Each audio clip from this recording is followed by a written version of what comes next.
Hey, welcome to Impact Moments. I am Christine Watts. I'm Kris Snyder. Yep, and we are here with Mike. Very excited. Thank you so much for joining us. Yeah, this will be fun. I'm looking forward to it. Yeah. Yeah. All right. Well, I want to start off. Just give us a quick intro and who you are, your business. Yeah, so Mike Minard, Delta Media Group is the name of the business. So we're a SaaS company, so software as a service that serves primarily the residential real estate vertical. So think of real estate firms, real estate companies, and those are the type of companies we serve. So we do CRM, digital marketing, websites, everything you'd think of digitally related to a real estate firm. Great. And Mike, like how many actual real estate people, I don't know if you'd say brokerages, but Yeah. people, however you want to think about it, like how many do you serve right now? So active users, we serve 40,000 active users right Yeah, now. 40,000. Wow. Mhm. Yeah, that's a lot. Yeah, Sounds like a lot. yeah. Yeah. And that's how I like to look at it is active people, because there's about 1.6 million in the industry, but how many are really active? Mm-hmm. And Hmm. it's probably about 20% represents the majority of what's going on in real estate. Hmm. And how long have you guys worked together? Because you're the EOS implementer for the business. Like 2020? I don't know. Yeah, somebody asked me Oh, earlier and really? I couldn't Yeah, we were just talking Wow. about yeah, EOS and yeah. implementers, and I It's think been it was 2020. I How think it did was you guys meet? 2020. That's Do a you great remember? question. No, I don't actually. I don't actually remember how we connected up, but through Vistage, I knew of EOS, and then I think I'm self-aware enough to say I don't want to self-implement, Yeah. and so I was interviewing people to Yeah, do that. I think I was probably like second or third Yes, implementer you interviewed. yes, I remember coming into your office and you're like, so it was like the 90-minute meeting, which is really important. Everyone yes. do the 90-minute meeting. But I walked in and I was like the second or third, and you're like, we don't want to see another 90-minute meeting. And I was like, all right, team, what do you want to do? And I'm like, pick a tool, any tool you want to do. I'll do it on whiteboard right now. And you guys said accountability chart. Yeah, Do you remember I this? do I actually. remember this very vividly in that office on the second floor, Yep. and I did the accountability chart on a whiteboard. We got done, and I'm like, "Okay, You we like good?" did it for the business? Oh, Like, yeah, the whole Oh, yeah. business, oh, Yeah, we went like, through how the far can yeah. you see? Let's go. Because at that point, and again, this is not EOS pure. EOS implementers can be mad at me, but earmuffs. it was like you've seen it like 2 other times. Like, what can I do for you that's different than like repeat the same thing you've seen? Yeah. But let's just like pick the tool you care about the most, and let's just go off schedule, off cue, and just do it on a whiteboard. And we did. Yeah, I And we, remember the meeting. yeah, Yeah, what was impactful about that? What resonated with me personally, and I didn't just make the decision, although I had my strong opinion. Chris knows that I have my opinions, yep, Yeah. but I trusted the team that was in the room as well. And a couple things resonated. The biggest is Chris understood our business, and I think that there was for what we do. SaaS can be so unique. yeah, I felt that was really important, but also I just what resonated is the honesty. I'll just say this: a lot of implementers, I think, are afraid sometimes to be too blunt or offend, and that's needed. yeah. Business leaders, leadership teams sometimes need to hear the truth, Say the no hard matter how thing. harsh it is. Or hey, here's It's just is this what is it the is. truth. Yeah, yeah, yeah. And it's funny because I said this yesterday to a workshop that Christine and I were part of. There's like this whole commission breath moment. Like they can't get away from the money.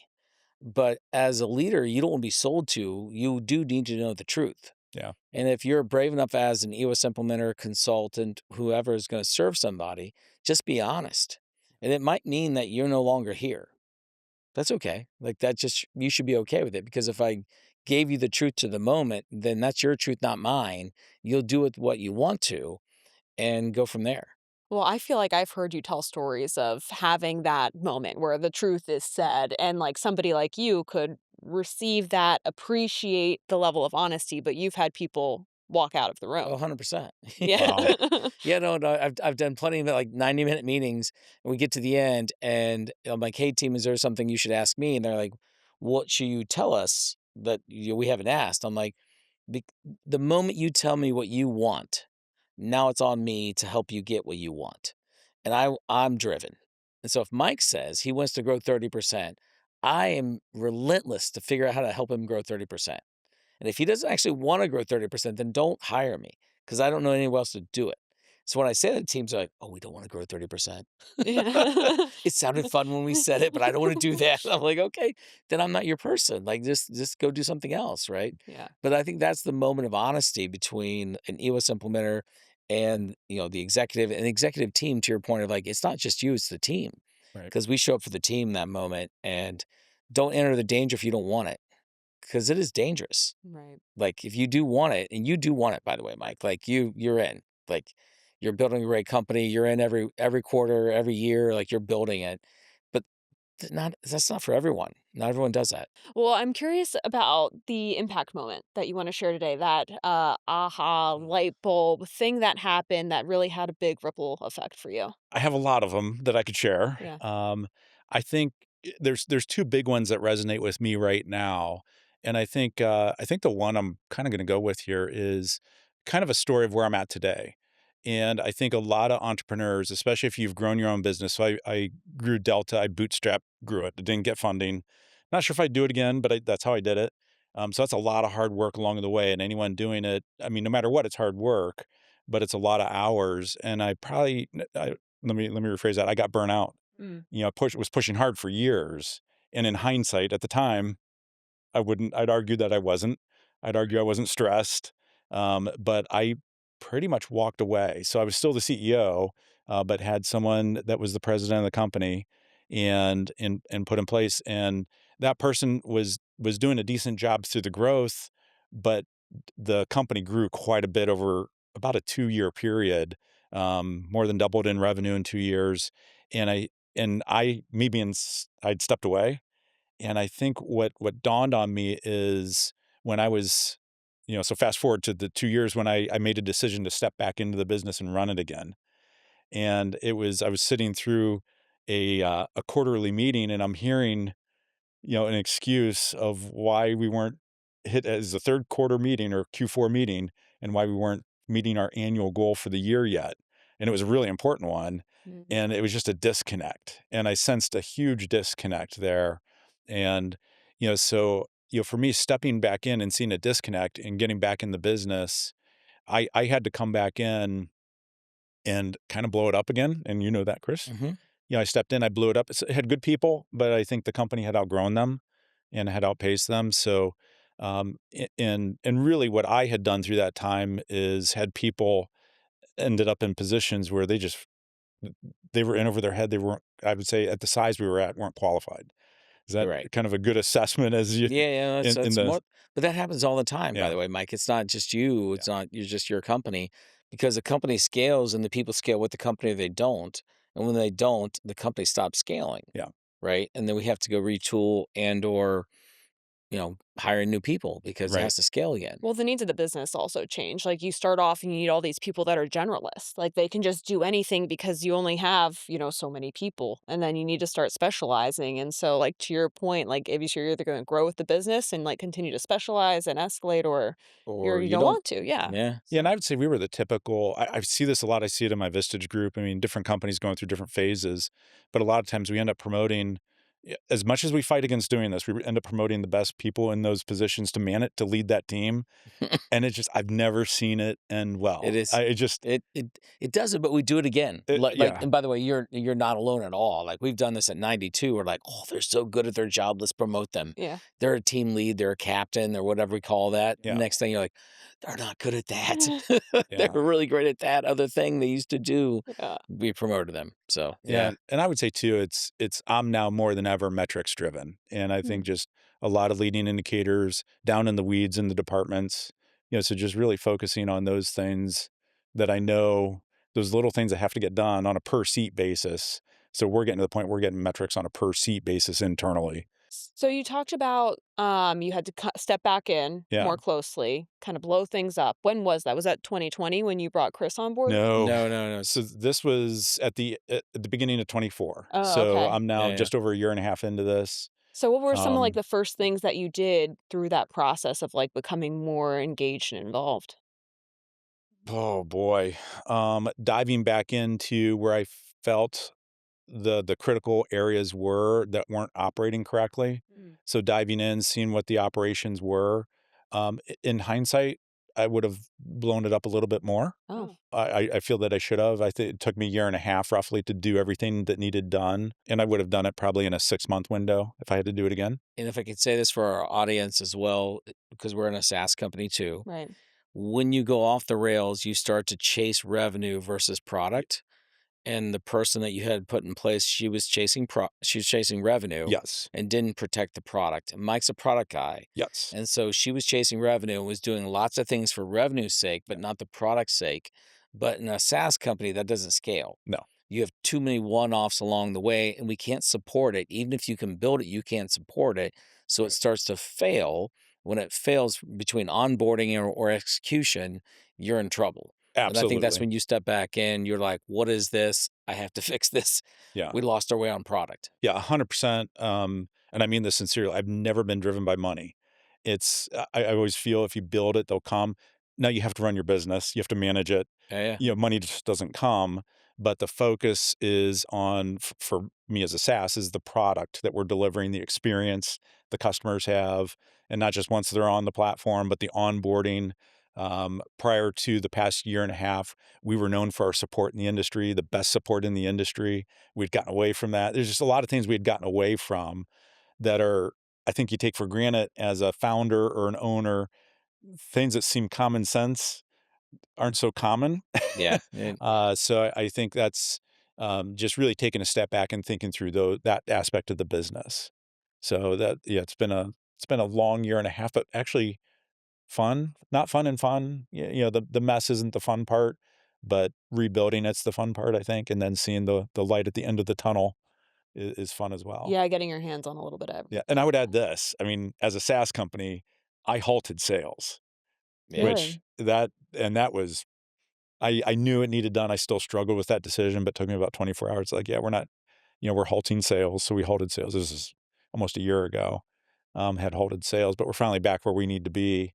It's still not 100%, but we're on top of it now. And, Yeah. and so, Was that a refocus on ideal client to Chris's point and like who are we selling to and that? no, most of my issues were internal issues, not so much who we were selling to, but it's also it's as a SaaS, and Kris, you know that as a SaaS, you'll get approached with a new idea. Here, you guys should do this. Hmm. And SaaS, a well-run SaaS, it's, well, here's the box of the software we have. Here's the boundaries of it. How can we accomplish what you want to accomplish? Because most of the time you can. Yeah. In a mature enough SaaS company in an industry, there has to be give and take with how people implement. We're getting back to that approach as opposed to companies saying, "Hey, I want something completely different interface, just Yeah. because that's what I want," which you can't scale that at all. Can I share an impact moment? Is that okay? Yes.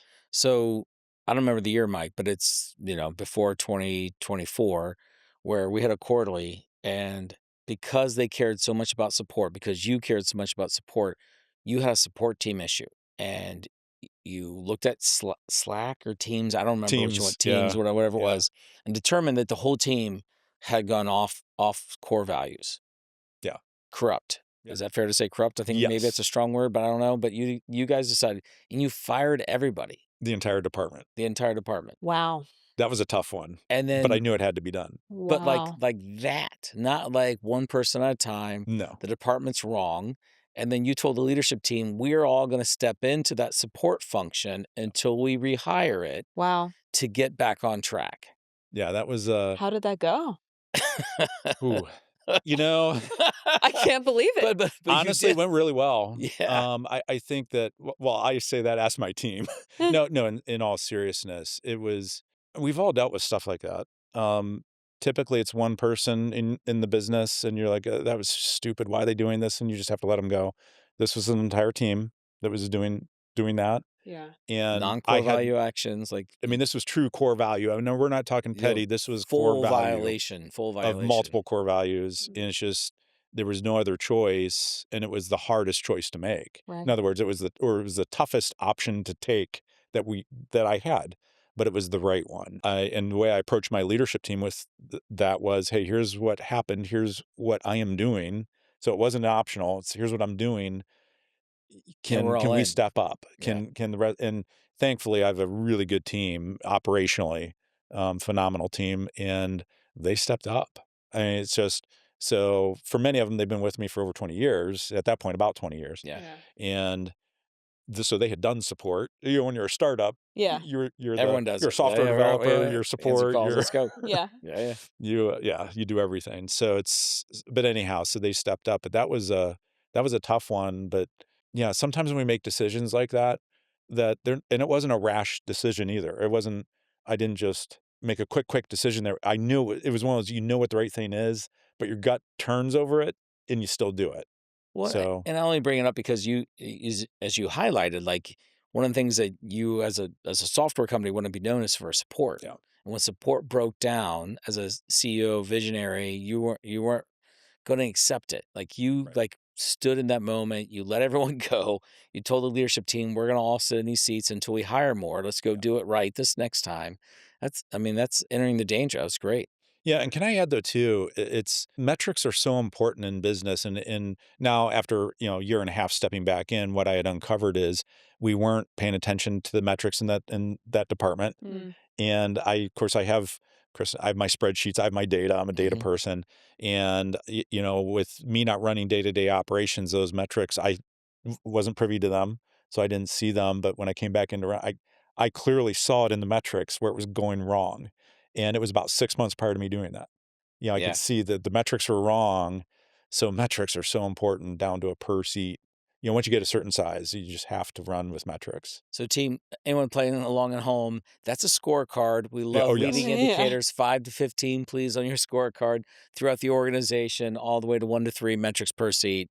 That helps us like actually predict and manage the business. Yeah, Yeah. 100%. Highly critical. So, what was that process like as you rehired the team? Did you change core values? Or core values were fine, and it was just needing to make sure Yeah, you I don't brought on think the core right values have people? changed, have they? So my core values, the company core values, have not changed in all the years I've been doing this. And but when we established them, we were honest with ourselves. Yeah. They were our core values. They weren't aspirational. So they truly were core values. So we haven't changed our core values. Matter of fact, we just talked about them briefly, Mm-hmm. and Our last even quarterly. we still believe they're our core values. Yeah. And it makes decisions though easy. I mean, if you don't hire and fire to your core values, they're not core values. Yeah. And I think that's really where the test comes into play, is when someone's violating core values. Is it a one-time thing? Is it an isolated incident, or is it a pattern? And if there's a pattern, you have no choice, or Yeah. they're not your core values. You're not running by them. Yeah. But in putting that team back together, um, we're definitely paying attention to the core values. We're back to being true to ourselves of what those seats are and the type of people to fill the seats. And so we're definitely on the best path that we've been with the tech support team, and that one team in particular. And we're back to going down the road we need to be on. So yeah, really important. Well, it makes me think of the phrase, it's simple, not easy. And Hmm. so that goes back to like your decision to like go through and clear the team and like a simple, they're not adhering to core values, but it's hard. Well, I'll be honest with you, I think I stressed out my management team with that Yeah, I'm one. I know I sure. Yeah, yeah. did. Yeah. It was they all paused for a minute, but they knew it was the right decision. Yeah. That's the thing. Yeah. So, Well, in the quarterly pulsing, I'll say this because we just did a quarterly last week yeah. together, and we revisit every quarter. We hit the vision side again, and we come through core values, and we like say how are they activated. And your head of finance, Michelle, had a T-shirt on with Yeah. one of the core values, right? Like Oh, whatever yeah. that core value was. I don't remember. Do you remember what? She wears them all the time, so I don't know which one she had on that Does day. she Oh, have for she each core value? Yeah, Yeah. yeah, Oh, wow, she that's had a Yeah. great. T-shirt on, right? Which is Yeah. like, oh, that's awesome because we talk about core values, rituals, artifacts. Oh, yeah. That was an artifact that she had, and then that opened up a conversation to how well are they activated across the organization. It's like, oh, we need posters. We haven't redone this in a while. Yeah. That's why we do it every quarter. It's just to remind ourselves of the rituals and Yeah. artifacts that we need to do because it's not a one-time thing. Right. It, And it it's forever. Like we're it gonna do this work is, forever. and I would say this too. I mean, so I was 100% in office until COVID, and we've been remote slash hybrid since then, Okay. and more remote than hybrid. And I think you have to be so much more intentional about your core values, about your communication Yeah. when you're hybrid or remote. And that's something that I'll say it here. I've kind of failed at, so that's We something I'm all focusing struggle. on in this Yeah. starting this quarter. Just really being intentional. Because when you have an office that's sitting empty, you don't get the posters printed up, and you don't. Well, I'm getting them print. They might be in actually. So that you just don't think through those things. But also, it's funny how you're doing your weekly L10s. But how often are you focusing on a core value? So like this quarter, we're taking a core value a week or every 2 weeks, and the entire organization is going to have conversation around the core value Yeah. and just about how they're exemplifying or how could they do it better. So just really having that's not a one-time thing. It's something that you do all the time. So I think, yeah, the shirts I was always big on the shirts and the what. Because people like them. Oh, Yeah. They just do. yeah. Yeah. Yeah. Well, I feel like we're getting a little bit into also like the ripple effect. You went through this big change Yeah. in early 24. Like, what are other like ripple impact moments that are happening for you guys as you're going through this like big change and transition? So a few things. One of them is it's very evident you lose your good people when you go through tough things and you don't deal with them because they're going through it too. Mm. Yeah. It's Yeah. just 100%.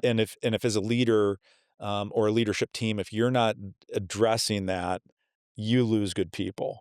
And that became clear with me that, me stepping back in and addressing this saved a lot of people from leaving, because they were, just restless in the and these are good people.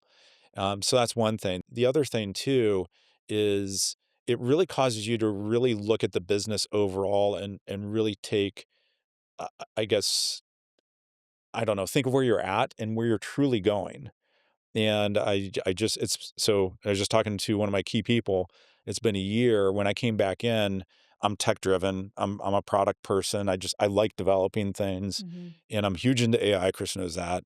And but I halted a product launch, which was an AI tools that we had, because when I saw it, I'm like, this is an AI, and we embraced AI 12 months ago. And so it's been a year internally. Mm. And it's funny if you would ask anyone on my team, so these are developers who developed our AI stuff that we didn't launch. And one of I don't want to say one By of the them, way, developers, they don't like that. well, but he Normally, they don't like he actually when you don't said launch it. he said I didn't know AI. So here's someone that's developing AI tools that function, that did AI stuff. I'll phrase it that way. Yeah. But he's like, I had no clue what AI could do. So now we look at AI today as something that's helping us do more work. And it's helping us do the mundane that we don't want to do. And Yeah. that's what he said as a developer. Let's him focus on the creative things, the stuff Yeah. that takes thinking that AI can't do, Yeah. yet. So it's really caused us to really rethink a lot of things. And one of the things I did at that time was also stepping in and saying, as an entire organization, we're adopting AI, which I can tell you a year ago it wasn't very popular. I mean, my team adopted it pretty well, but I made the statement, and I've since revised. I made the statement a year ago that, hey, by 2030, I don't think you'll be employable if you don't know AI. And Yeah. I've since revised it to the end of 2025. Okay. So we now, if someone doesn't have AI experience as a developer, depends on the role, will probably pass. Are I you mean, doing certain things to, like, help people build the muscle of how they should be using it or exploring? yeah, so we share the stories. We have kind, and I'll give you just, just one. I won't get in the details of it because I'll get too techie. Constantly, so the teams themselves talk about how they're using it and share those stories, because I think that's really important. Right. Mhm. Is how it gets used, because in an organization you'll have even tech people that say, "Oh, AI is not ready for prime time." Well, it can do 95% of it. That's prime time enough for me where I'll finish the Right. 5%, or I'll fix what it couldn't Of do. course. So they have to hear those success stories, because unfortunately people are, I guess we're used to our habits. And if you're not in the habit of it, of using it or know what it truly can do, but I'll say this, it's changing every week in that regard. I It mean, it's is. just Yeah. rapidly evolving. The innovation side of this, Yeah, and I think we talked about this last time on our quarterly.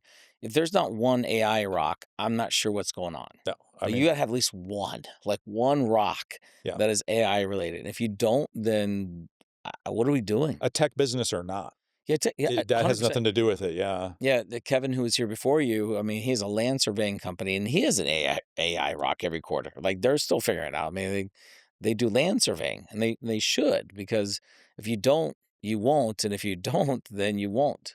Like, yeah. in general. And I think that has to come personally. I think it has to come from the top.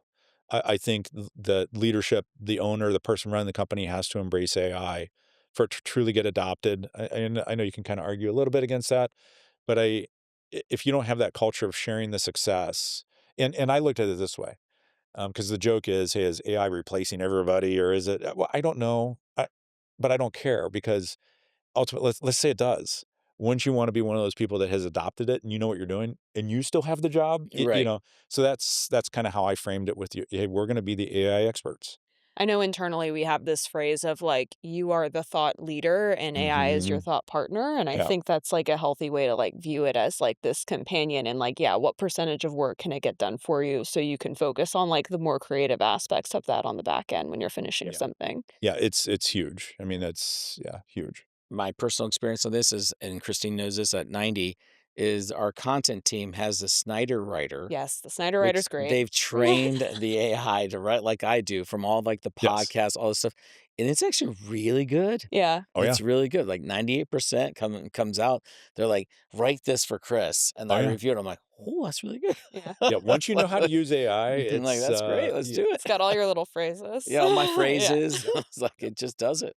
And it's undetectable as well. I mean, it's gotten that good that if you know how to really use it professionally, you can't Just detect gotta it's train AI. it, right? Yeah. Like, and it can help you out. Because otherwise I had all these aspirations of things I would do and say, and I'm like, "Oh, I'm so busy." And now the team's like, "Here it is again." I'm like, Yeah. "Oh, let's do it." Yeah. That sounds great. All right, I want to go to our wrap up. I've got a few minutes here, so a few questions. Yeah. My first one is you've been extremely vulnerable about things that are hard and difficult. And so we want to hear what is a big fuck up for you? What is the thing that you're like, this was a Ooh. mistake? I want to go back. Or what did you learn Yeah. from that? Yeah, so me stepping completely away from the business, I own that. I can't point the finger at anyone else. I was the one that completely walked away. So I think if you're so pay attention if you're getting burnt out Mm, and listen to those around you because you'll probably say you're not. That's how Yeah. we're wired. For me, working 50 hours a week is like vacation time. I really love work, but I But you were think, decades in, Mike. You're like 20 yeah, years, right? Like at that point, yeah, maybe yeah. ish. So yeah, it was 20 years at that point, Yeah. and I'd just gone through a partner buyout that Yeah. took a lot out of me to get that paid off in a short period Yeah. of time. And that kinda took its everything at that point had caught up to me, I think. mm, And I saw the company growing really well. We're well It was doing beyond the great. the SaaS rule of 40, Yeah. and, so I thought, "Oh, it's on the right trajectory, and I'm kinda stepping away," so I kinda jumped off the deep end. yeah. So that was my biggest mistake. I should have stayed in looking at the metrics. I'd say this too, thinking back to some of the quarter because I was at the quarterlies, I was at many of the weekly leadership L10s. Right. There were things in the previous 12 months before I actually stepped back in where I'm like, this doesn't seem, it seems off. Something's off. And I didn't listen to that. Mm, And I Yeah. think especially at it's a 20-year business that I took 20 years building, I should have listened to that. And I owned 100% of that. that instinct, that Yeah. thing that was pulling you. Yeah. Yeah. And you just, when you're hearing things that are 1 degree off, whatever it is, it's just not right. And, and you don't want to step in, Because if you step in, you're in. then Then you you're own in it. again. Yeah. You're back in again, right? Like, So, you're well, trying. and where would I have been? I'm sitting in 3 seats right now. Mhm. That won't stay that way, but I would not be where I'm at had I done something at that time. So I 100% own that. And I would also say, I'm gonna, like, hopefully be okay with this with you, but you had some people who you just outgrew. Yeah. I mean, they were good people Yeah. doing, good work, and Yeah. then you outgrew them, 100%. and they didn't know what to do, and they didn't know how to tell you they're in the wrong seat. Yeah. Yeah. If Mm, yes, I think they felt they failed. If you want to ask my Yeah. opinion, and they didn't want to They don't. fail the company or me. Yeah, And that's right. I'm not, yeah, I'm not hanging that on them. So I think that's, y you know, I think you really have to pay attention to that, especially when you're growing so fast. Really pay attention to those things, and I had not. We love to talk about, like, 30-40% growth year over year, yeah. but Till that is so until you do it hard. year after year. Yeah, it's so hard for any business and the people involved in that business, and we celebrate it as shareholders, but when you think about leaders in a company growing that fast every year, Well, It's that's really that hard. individual person strain too. Like one of our partners, People Architects, I know Meg has the Mm, book coming out, The Gift of Being Fired, because it's mm. like Oh people yeah. will put themselves in that position and then it's like Oh yeah. hard to get yourself out of it, kind of like you said. And so you They don't can't see an realize. out. Yeah, they Yeah. They can't just see a can't path see out of it. it. Yeah. Yeah. Yeah. But Yeah. releasing yourself to do the next thing. Yeah. But I would add this though too. I think us only at that time sticking to the weekly cycle without having a daily stand up. When I was running the company in high growth, I did a daily stand up every morning. And we're back to that now. The team loves it. Things move so quick that can't wait a week. Right. 24 hours is like a week. So you have to have that 24-hour cycle. Yeah. So but yeah, that was a big that I owned all of that. So my last question is, what are you watching, listening to, reading for your own like personal, professional growth right now? Anything stand out? Oh boy. I'm um I'm all over the place. So anything stand out? No. So I do read a lot. I go through phases where sometimes I'm reading a book a week. The book I just ordered is the Federalist Papers.